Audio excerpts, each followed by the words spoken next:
Good morning. There's a little shelf here so I can hide my apple juice. How is this microphone? Shall I point it towards me or can you hear me perfectly? Yeah? Okay, that's okay, yeah? That's okay. Good. Right, I'm gonna take off my watch so I can see the time. So this is a bit of a weird topic because I'm talking about influencer relations. I'll give a bit of background to myself first, but one of the weird things is that like awareness of influencer relations is a bit uneven in the room. You know, there are people like Stuart who have worked for industry analysts for 20 years, are complete, you know, and Peter and others, you know, people who are completely in the flow of it. And then there are others who've been really winning their business simply by their own hard work and not at all getting sales recommendations from these mysterious industry influencers. So the awareness of it is a bit uneven, and that means that my presentation is guaranteed, most of my presentation is guaranteed to bore everybody. It's just that some people will be bored by the first half and other people will be bored by the last half, so you have to forgive me. And then it also means that because I'm kind of pitching this presentation kind of in the middle of the room, where nobody's awareness is in the middle, they're either kind of on that side or on that side, it means that any questions that you have are probably going to be more interesting and more relevant than anything that I've got to say on my slides. So I really welcome any questions. Obviously, questions at the end, they're like super not disruptive and really helpful. But if I say anything mystifying, then feel free to raise up your hand and somebody might float towards you with a microphone or they might suppress you violently and pull you out of the room. Just as a note of introduction, my name is Duncan Chapple. I'm a former industry analyst. I used to work at Oven where Stuart worked during the .com boom. It was all very exciting back then. Ask your grandparents.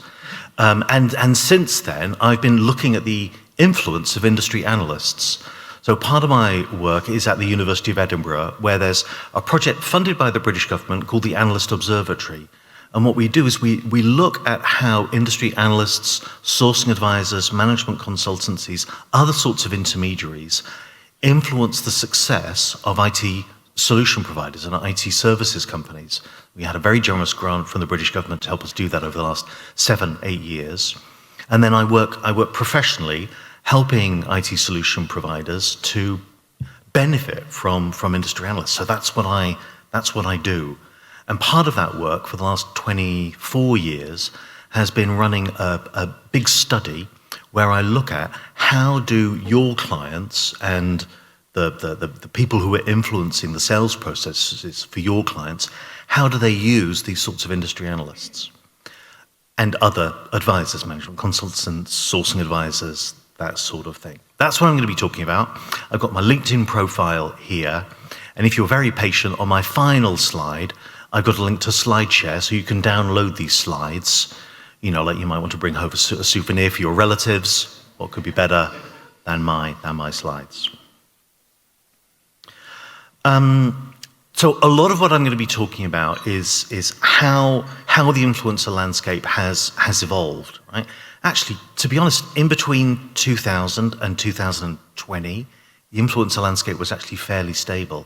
And then the pandemic changed buying a lot. I probably don't need to tell you that. You probably have felt that already.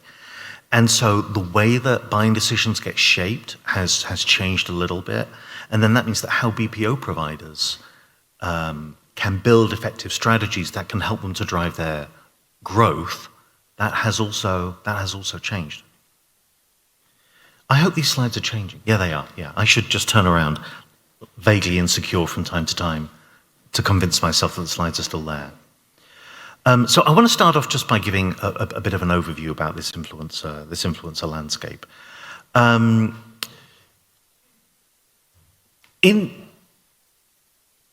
industry influencers in the business to consumer market, like, you know, you think of those people you see on Instagram talking about how great your hotel is, they can actually be idiots and get away with it, right? Like you can turn up at a hotel and you've never been there before and they give you a key to the room and you put on a dressing gown and you move around in the room and you record that as a reel. But actually you might not even be staying in that hotel. You only may get like 20 minutes in that room, right?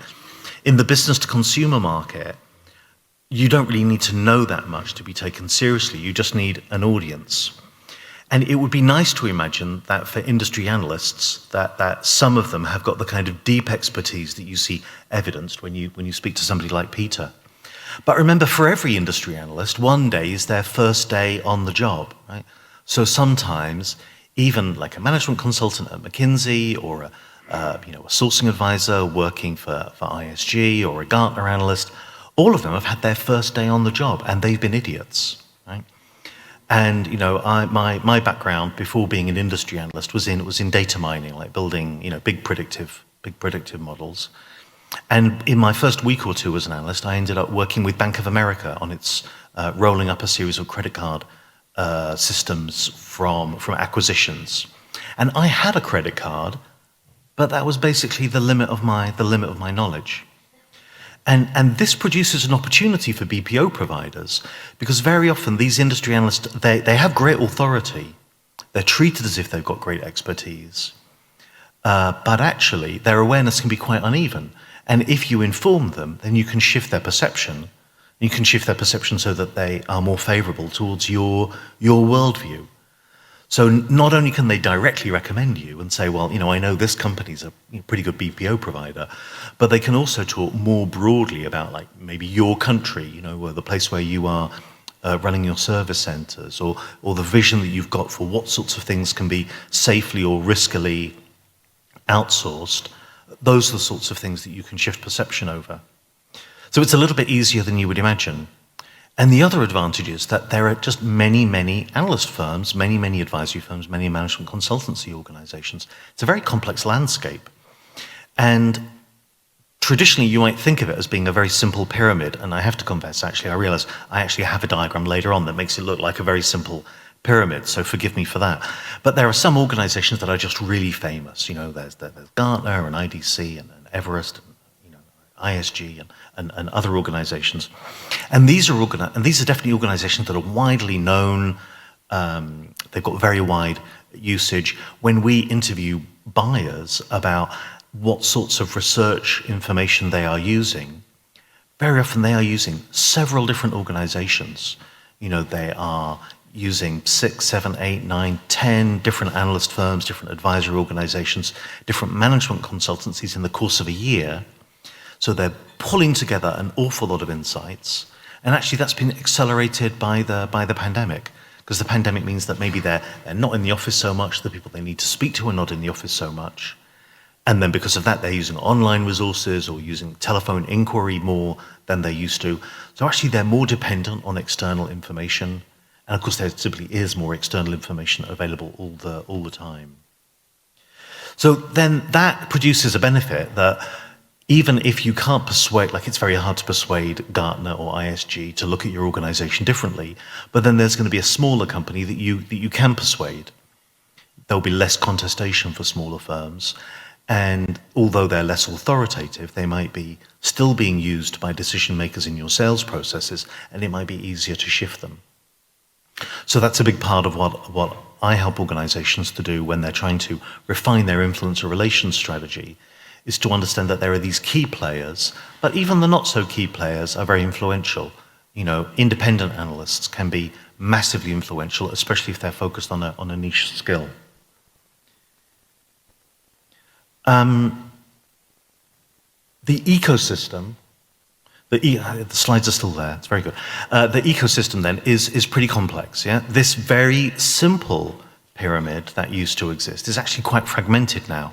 I've got a diagram after this, which is even more complicated. You have to forgive me in advance for it. But you've got organizations that have got like deep and specific expertise in outsourcing, like ISG, like Everest Group, like others. And then there are generalist analyst firms who will talk about outsourcing, but then they might also talk about anything else. Yeah, they'll talk about everything else. So Gartner might speak about BPO, but then Gartner will speak about everything. They don't need to have the same high level of expertise as a niche specialist to get an audience, because organizations subscribe to these big firms. You're going to go to Gartner, you're going to ask Deloitte, you'll go to some large consulting organization about every question regardless of their expertise. So the smaller the organizations go, actually the more expertise they tend to have. No, you have to stand up above the heads of your competitors if you are going to be able to develop develop a business. So the market perception of these influences is a bit flat. If you're using an organization, you might tend to think that they're as good as each other. But then when buyers start to use the materials of these different firms, they understand that actually expertise differs greatly between these organizations. And when we ask buyers about the different analyst firms that they use, actually the firms that they rate the most for insight or for independence are never the biggest firms. Never, never. And also for value for money, right? They never rate the biggest firms the best value for money. The more they are using more independent sourcing advisors, more independent management consultants, more independent industry analysts, the more likely they are to be highly satisfied and to get answers that are really solving their problems. The other part of that is that many of these influencers are closer to their customers, and that means that they understand the buying problem. When I started as an industry analyst, I was just listening to vendors. Initially, you speak a lot more to vendors and to service providers than you speak to customers. So then you end up with one vision of what the problems are in the market. But then over time, you speak more to buyers, and you understand that actually buyers have got a rather different perspective on what their problems are. Buyers fundamentally want to, they want to save money. They want to improve quality. They want to be able to grow in less painful ways. Buyers fundamentally have got very similar problems now to the ones that they had 10 years ago or 20 years ago. But then if you speak to service providers, even more so if you speak to software vendors, they are not talking about the daily problems of 10 years ago or 20 years ago.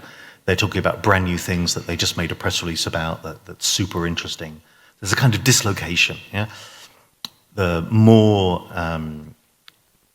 There's a dislocation because the smaller firms are closer to the buyer, they're more likely to give good advice, but then initially when you're a buyer searching on Google or looking for advisory support, you're going to tend to end up with the largest firms.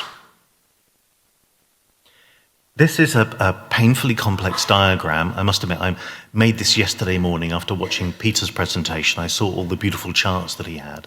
So I went to ChatGPT and I asked ChatGPT to turn a report that I've written on buyer influence into this diagram. I'm kind of happy with it, but then the way that ChatGPT brings in typos simply to be mischievous. So there are a few typos on this diagram. The point of this is to say that is twofold. Firstly, it's to say buyers go through a procurement process, and the people who are in the buying center, they change as the buying process moves from stage to stage to stage. And they're using different influencers at different stages in the purchasing process. And they're using a lot. They're using a lot of different sources of information. So over the last 6 years, I've worked on, I think, 7 different studies where we've been going out and influencing buyers in different parts of, researching buyers in different parts of the world and in different vertical markets to understand what information are they using when they are selecting a service provider or a solution provider for a business problem. And they start off not looking for vendors, they start off with problems. They're looking for solutions to problems. So they start off in that awareness stage, trying to understand the problems, trying to understand what the solutions might be, and then only later on going into the selection phase. And if you make an analogy with like software development, where it's easier to fix a problem earlier on than later on, similarly, if you want to influence a procurement process, the earlier you can influence it, if you can structure the way that an organization is structuring a bid or understand strategically what its options are, the earlier you are, the more impact you have. There are different information sources that buyers are using through their procurement processes, and the people in the buying center, they change. There'll be different people earlier on, different people later on. One of the things that makes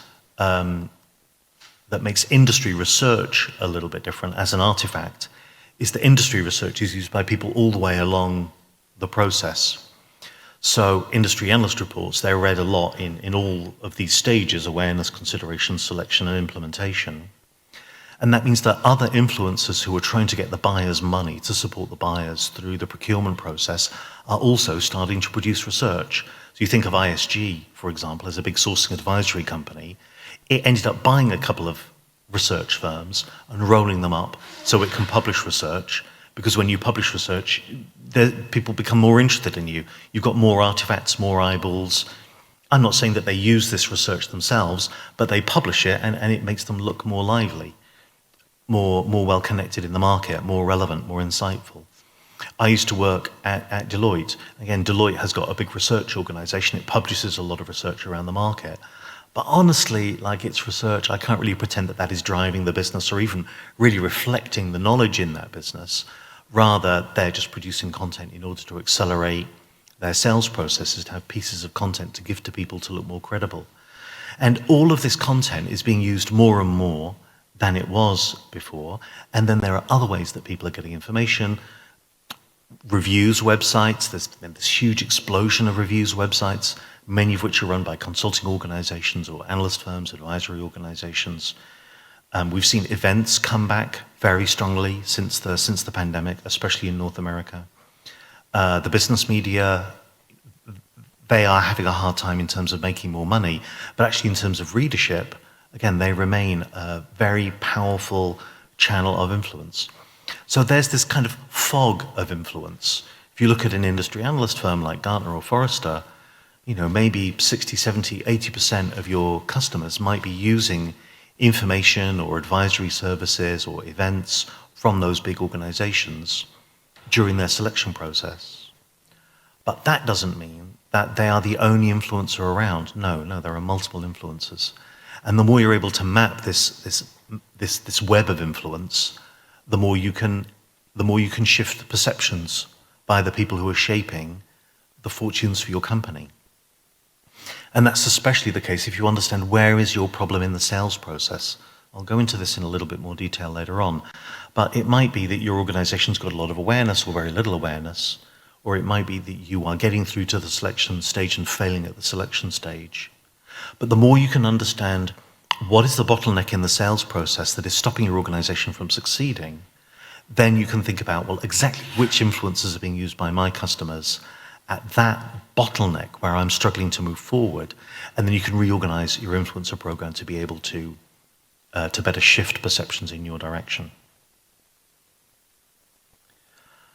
And just to re-emphasize, this changing role of independence has moved massively because of the pandemic, broadly speaking, because of the way that the analyst industry used to have a small number of firms that had very large customer bases, very large user bases, and then small firms weren't very well known. And now because of the internet, because of search engine optimization, now you can have like one guy, like for example, there's a guy in Sweden near Jönköping who's an expert in MEMS chips, which are very boring processors, right? He lives like in a little hut in the countryside. But he's like incredibly famous worldwide. He's just producing highly relevant content. The internet rewards him. He's become very influential even though he's just one person. So imagine if there's only one or two people writing research about what is happening in outsourcing in Albania, say, that might be the research that people are reading when they want to understand whether they should be taking up this fantastic tax-free paradise we were hearing about in Albania yesterday. So if you're an independent analyst and you're writing in a very relevant way about a topic, you will be influential on buyers if you're one of a small number of people who are producing research. Even if, in the grand scheme of things, you're relatively invisible compared to the larger and most influential organizations. So these unique insights that you can get from influencers they balance out the very substantial influence that the big firms, the big management consultancies, big analyst firms have. The other challenge is about the jobs to be done, the buyer's jobs to be done. Very often the people who are working as independent analysts, they've got more trust. They've often got deep experience as providers themselves inside the market, and they've got a clearer understanding of the challenges that buyers are trying to overcome. And then because of that, they're in a better position to drive innovation. The bigger an organization is, the more you're aware of kind of the noise in the middle of the market, in a way, you might understand innovations that are coming out in the market, but you might get a bit skeptical about the pace of change in markets. But then as an independent analyst, maybe you're going to be a little bit more acutely aware of changes. And also, people who are more marginal providers might tend to speak to independent analysts before they speak to the mainstream ones who are more expensive to engage with, where there's more contestation. So there's a bigger space for independent analysts, non-traditional influencers more broadly. And if you can understand those people, then, and if they align with the problem that you've got in connecting with the market, or where you need to connect more powerfully with the market, and they can be a powerful catalyst, easier to shift the perception of somebody whose time is not as much contested for, than trying to shift the opinion of like a big firm like ISG or Gartner. It's very hard to shift their opinions. So that's my kind of outline of what influencers are doing and how they're being used in the buying cycle. I'm going to sip my apple juice, then I'm going to talk a little bit about how influencer relations works in a bit more detail.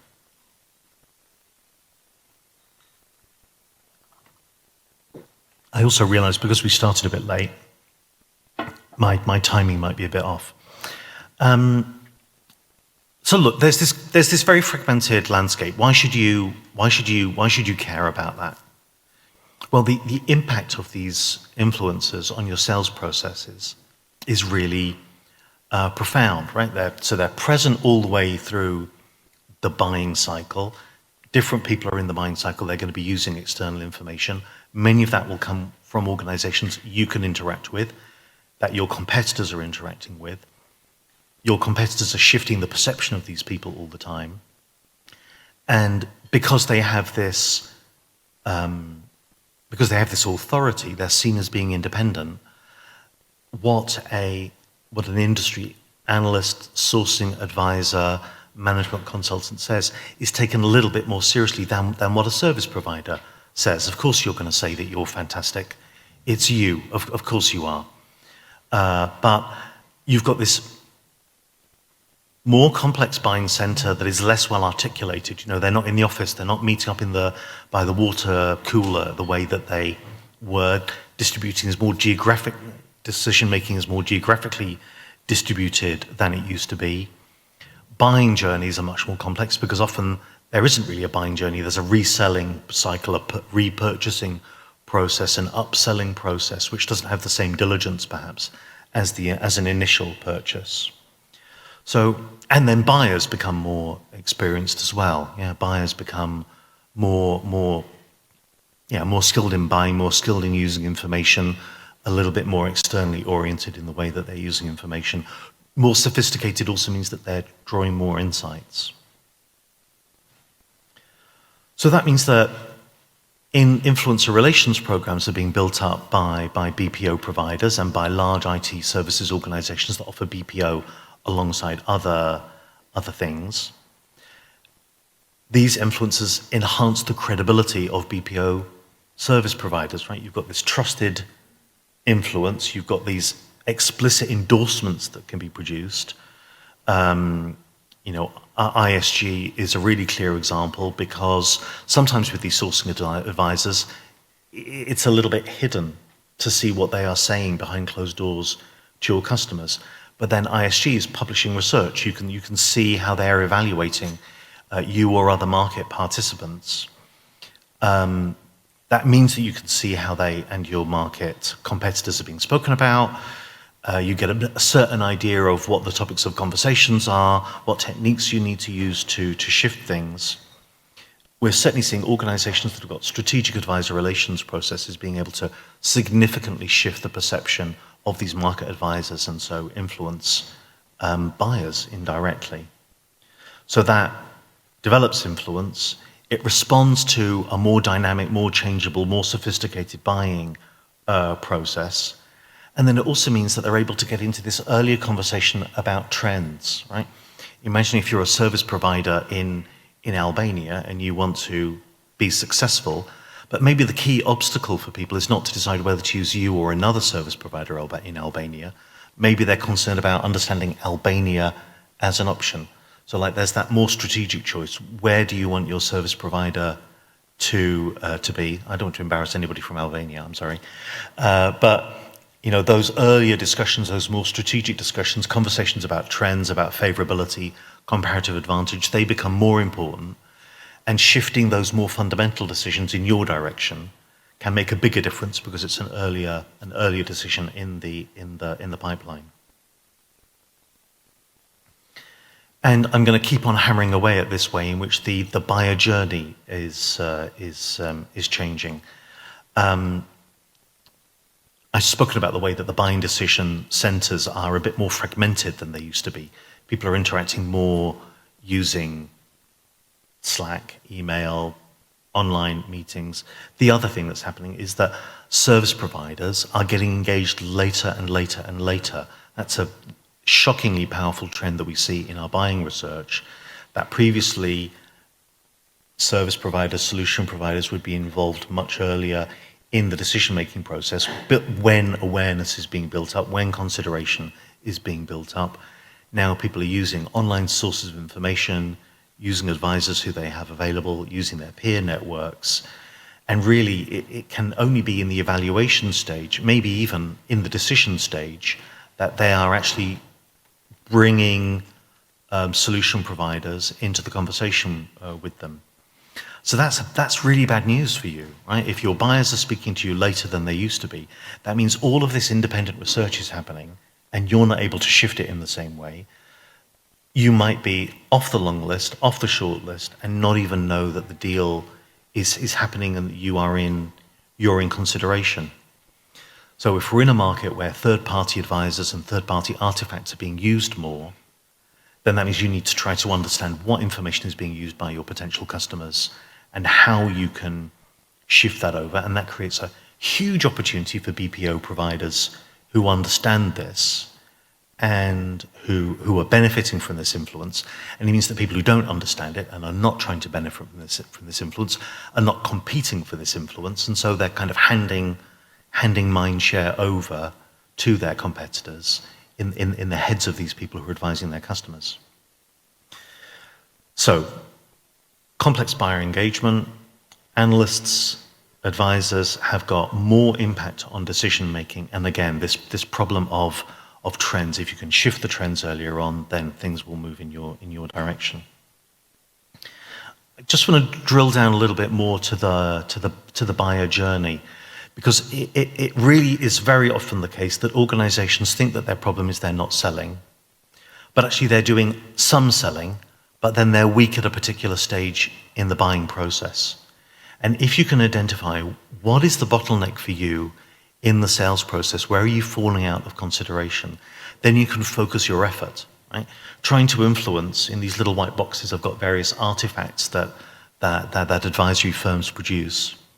Trying to influence all of these artifacts at the same time, I mean, that's an awful lot of work, right? It's like you're a chef and you're trying to improve the quality of your meals. So do you replace all of your ingredients? No, maybe you try to identify what is the one ingredient where you can make the biggest difference in the diner experience. If you can understand where in the buying cycle you are falling down, then you can think about what is the action that you want analysts, advisors, management consultancies to do differently at that point in the sales process where you and your colleagues seem to be struggling. You can focus your efforts and shift those perceptions by identifying what stakeholders are you struggling with and at what point in the decision-making process are you struggling.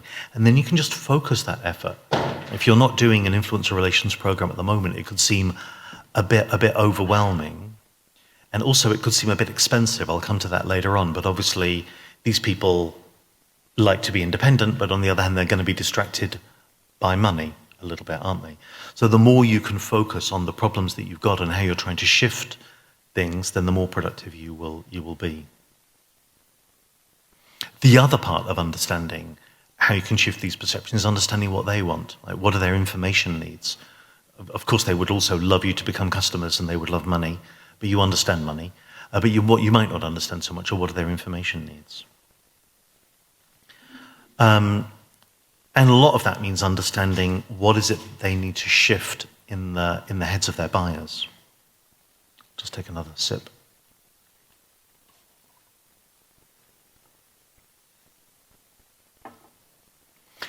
One of the challenges that advisors have in the services space is that unlike products, it's quite easy to imagine what a product looks like in your organization and to see the difference. Like, I can organize a demo of a software and they can get online and I can have a pretty good idea of what it looks like. So the comparability of it, the comparability of software is quite close, whereas the comparability of services is very hard, right? You're providing a service, it's a little bit intangible. The qualities, the affordances, the benefits of the service that you've got, they're harder to sense.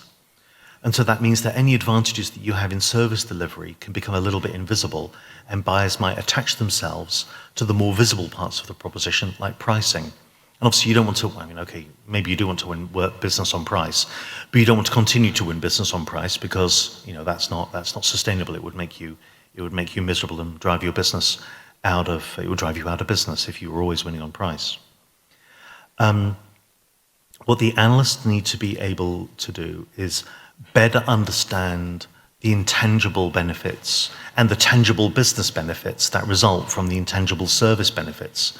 You know, you've got various benefits of the services, the outsourced services that you're providing, but then that will create concrete business benefits for your customers. They will have lower error rates, higher quality, they will be saving money, they might be able to grow more easily or even shrink more easily. There'll be concrete business benefits for them.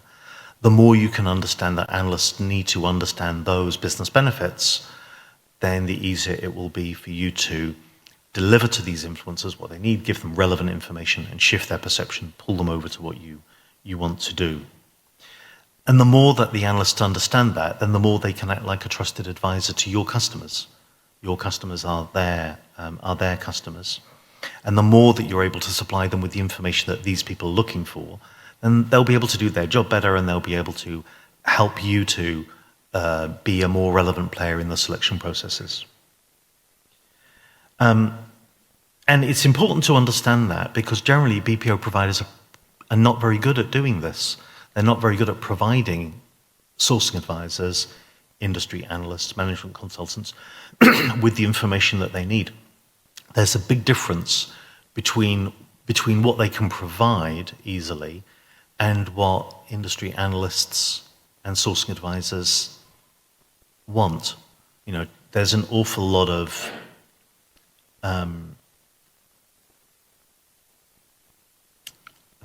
self-oriented information where BPO providers understandably talk about like their own characteristics, where they are physically, what they are, the kind of infrastructures that they have, but maybe not so much emphasis on the industry knowledge that they have, the customer partnerships that they build, the business outcomes that they uncover, and being able to clearly articulate the impact of the solutions that they're developing for clients. Being able to talk about things that are harder to differentiate rather than things that are easy to differentiate. How many people do you have? How physically big is the office? How many dots do you have on that map of the world that everybody has? How many client logos do you have in a neat grid on your slide? All of these things are relatively easy to compare, and actually they're a little bit less valuable exactly because they are easy to compare. It's the things that are harder to compare, the value of the customer outcomes, that matters to you more. And so stories, case studies, use cases, clear outcomes, obviously these matter. They would matter to you if you were a buyer, but surprisingly, there's just not so much of that information as you would expect on the market. I'm kind of over my time, aren't I? Yeah, I'm over my time. Right, okay. So look, what I'm going to do is go to my final slide. I started late and then I should have paid more attention. I'm going to go to my final slide because there's a lot more that I would have said. And but what I've got, this little hyperlink at the bottom, this bit.ly link at the bottom, gives you a link to what I would have said. And thank you so much for your patience. Good.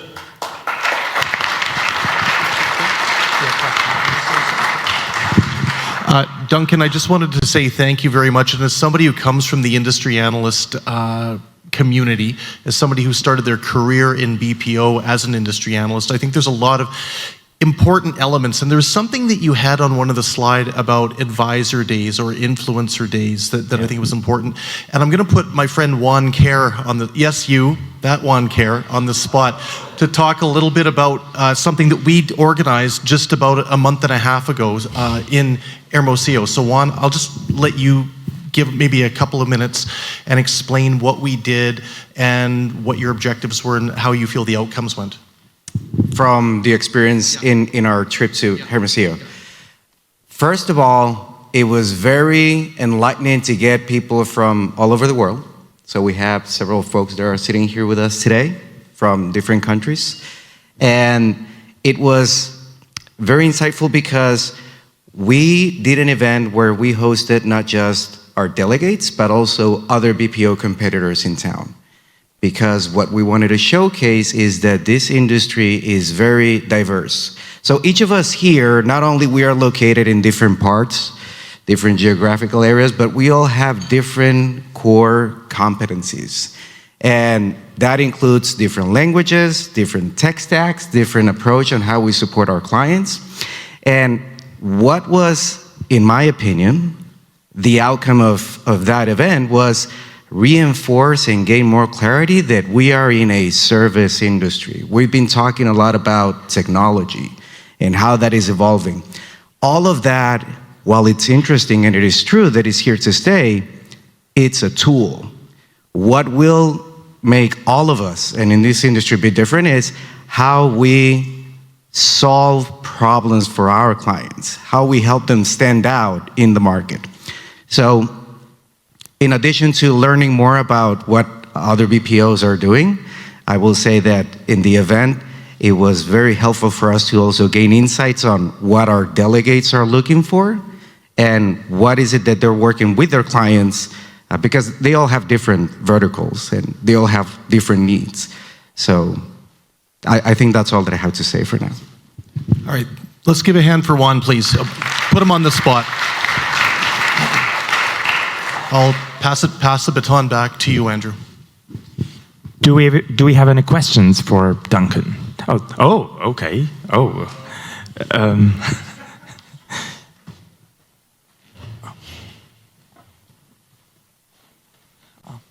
Rita, right? Actually, it's a little less of a question than a comment.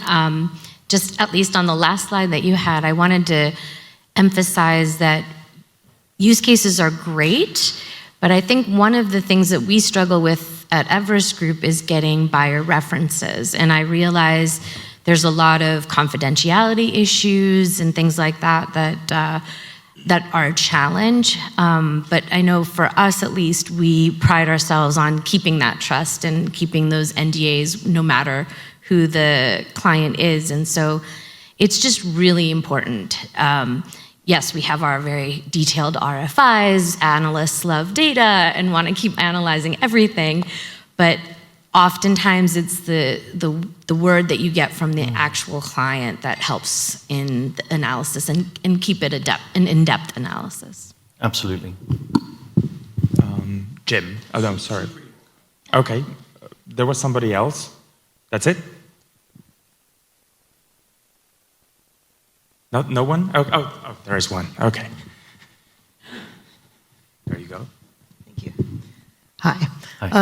I read somewhere, and I can't remember where the stat came from, and you had some stats there about the influence percentage with buyers, but it was an overall percentage of 80% of buyer decisions in the B2B professional services space are influenced by analysts.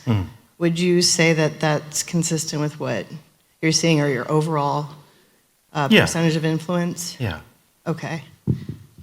Yeah, because it's other marketing channels. You're trying to say, where you're having that influence, but yeah, and obviously it doesn't mean that it's 80% analyst and then 20% everything else, right? Because many people are using multiple sources of information. But analysts are very influential, and then they're present all the way through. I think that's the one thing that differentiates them, is that they're intervening all the way through the sales process. I had to step out for a sponsor's interview, so forgive me if this was covered, but I wondered if you could just touch a little bit on how you see organizations measuring the return on investment of engaging with investor or influencers. I say that because the Knowledge Group, our business, I think you would have described us as a niche or specialist advisory, so we are providing exactly the services you described. Yeah. And sometimes those conversations drift towards, what deal flow have you got? How can you bring me deal flow? And it's like, that's not what we're there for.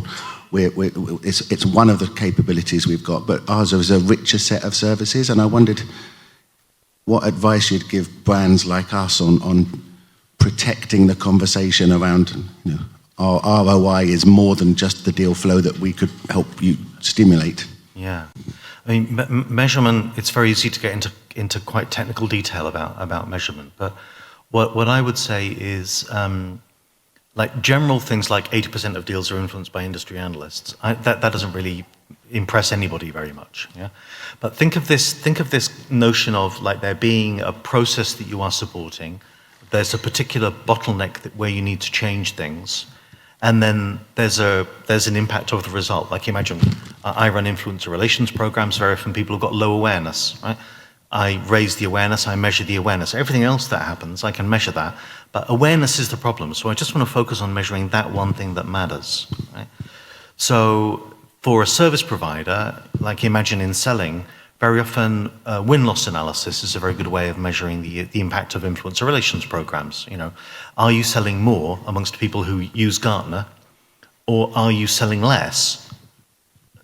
If a potential customer is a user of Gartner, if every time Gartner is involved in the sales process, you lose the deal, then there's a problem. But so I think don't use generic measurements. Measure what it is you're trying to change, and then think creatively about how to measure that.